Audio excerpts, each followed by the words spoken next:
Chapter 3: Cost Volume Profit Analysis and Pricing Decisions. In Chapter 3, you will begin to use managerial accounting information to support managers' decision-making activities. Managers at Universal Sports Exchange, one of CNC Sports' customers, are evaluating two business opportunities in response to the lower-than-expected sales the company had last year: a $50,000 advertising campaign and a 10% reduction in sales prices. Before deciding which of these options to implement, the managers want answers to several questions. What will happen to sales volume if Universal implements these changes? What effect will the changes have on the company's operating income? These are questions that managerial accounting information can help answer. In Unit 3.1, you will learn how to perform break-even analysis. Break-even analysis is one tool managers can use to evaluate business opportunities. What does it mean when you ask if a particular business venture is going to break even? It means that you don't want to lose money. In other words, you want to earn just enough revenues to cover all of your expenses. At this sales volume, the income statement will show that total revenues equal the total expenses for the period. When you break even, there is no profit. You haven't lost any money, but you haven't made any money either. There is only one level of sales at which the break-even relationship is true. If the company were to sell one unit less, it would lose money. If the company sold one unit more, it would make money. This is all driven by the contribution margin per unit. The sales volume at which the total revenues equal total expenses is called the break-even point, and the break-even point can be expressed in terms of sales volume or sales dollars. Let's explore how to calculate the break-even point.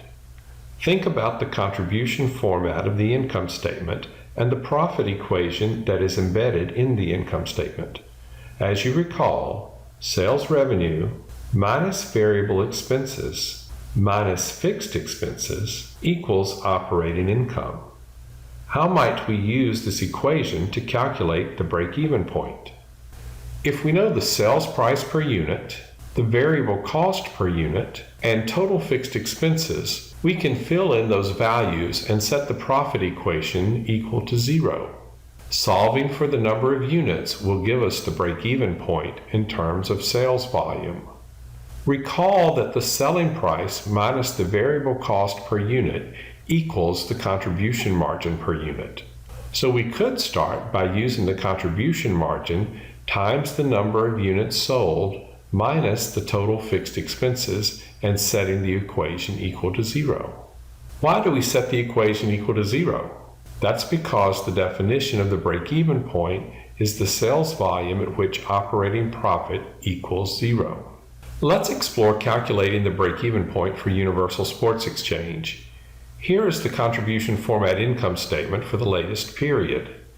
We can use this statement to determine the break-even point. The sales price per unit is $20. Variable cost per unit are $16. Total fixed expenses are $168,000. We can now put this information in our profit equation to solve for the break-even point. Notice that the equation is set equal to 0 because that is the operating profit at the break-even point. This gives us a contribution margin of $4 per unit. Solving this equation reveals that the break-even point is 42,000 jerseys. If we do some algebra on the profit equation, we can arrive at a shortcut to calculate the break-even point in units. Dividing total fixed expenses by the contribution margin per unit will give us the break-even point in units. At Universal Sports Exchange, fixed expenses are $168,000, and the contribution margin per unit is $4.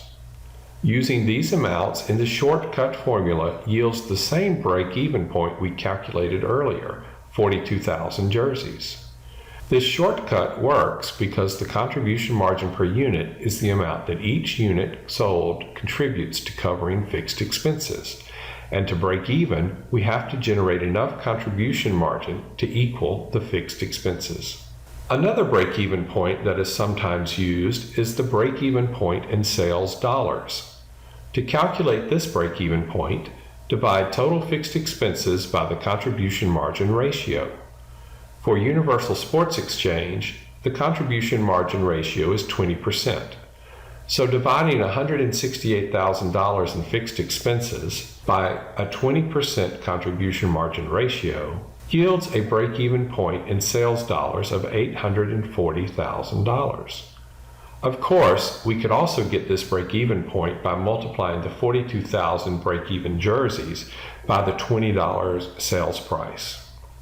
Here is a break-even graph for Universal Sports Exchange. The blue line represents total sales revenue. It begins at the origin where sales volume equals 0. This is because if no units are sold, there is no sales revenue. The line increases at a slope equal to the sales price per unit. The green line represents total expenses. Notice that it intersects the y-axis at the point equal to total fixed expenses, which is $168,000 for Universal Sports Exchange, and the line increases at a slope equal to the variable cost per unit. This line also shows that the total expenses for Universal Sports Exchange are mixed, with a fixed and a variable component. Notice where the sales revenue and total expense lines cross. This is the break-even point, where total sales revenue equals total expenses and profit equals 0. The area shaded in green represents an operating loss. Notice that the sales volumes for this area are below the break-even point, indicating that we have not sold enough units to cover our fixed expenses. The area shaded in blue represents operating profit. Notice that here the sales volumes are above the break-even point, meaning that we have sold more than enough units to cover our total fixed expenses. Another concept that managers may use in addition to the break-even point to assess operations is the margin of safety. The margin of safety is the level of sales achieved above the break-even point. Going back to Universal Sports Exchange, current sales are 52,500 jerseys. With a break-even point of 42,000 jerseys, Universal has a margin of safety of 10,500 jerseys. That's current sales of 52,500 jerseys minus 42,000 jerseys at the break-even point. If we convert this to sales dollars, the margin of safety is $210,000. What does this really mean? Using this example, Universal could sell 10,500 fewer jerseys and still not lose money.